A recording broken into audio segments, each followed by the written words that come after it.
When I started my podcast show, I did a lot of research online, and I stumbled on the website of FIGT.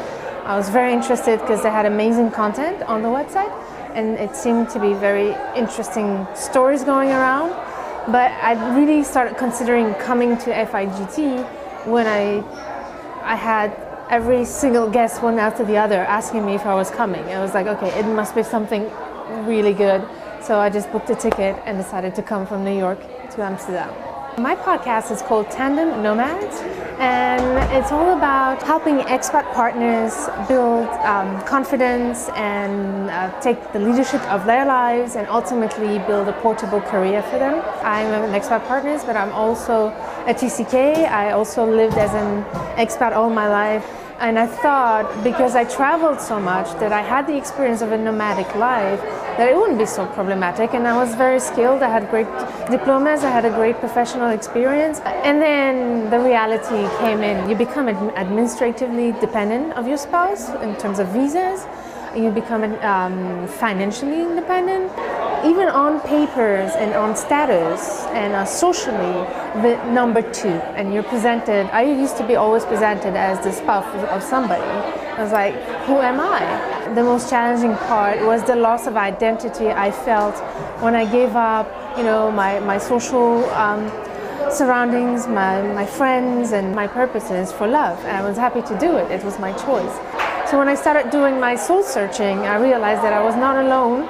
But there was nothing for us that helped us find that inspiration. I always wanted to do something, and it took me such a while to start. Because every idea I had, the first one was blogging. Well, actually, I realized there's a lot of blogs that are very useful, but I needed something more emotional, something that could really show the emotion and the stories. If you don't show the emotion, it can sound very superficial. So I was trying to look something more than just writing. So I thought of YouTube, starting a YouTube channel. And if I wanted to tell stories of women around the world, it would take much more time to organize. 6 months to a year later, I start listening to my first podcast, and I realized how much emotion was happening while I was listening to this guy's podcast, and how I identified with the story and how intimate it was, because it was in my ear, the story. So yeah, that was my aha moment.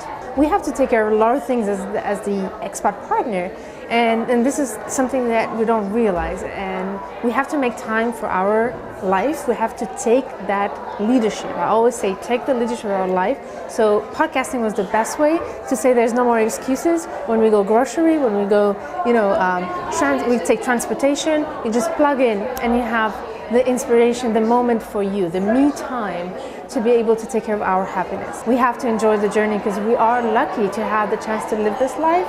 It's just that we need some guidance to find the inspiration and tools to build the life we want for us, despite the fact that we'll relocate from a country to another with our families and our spouses. So.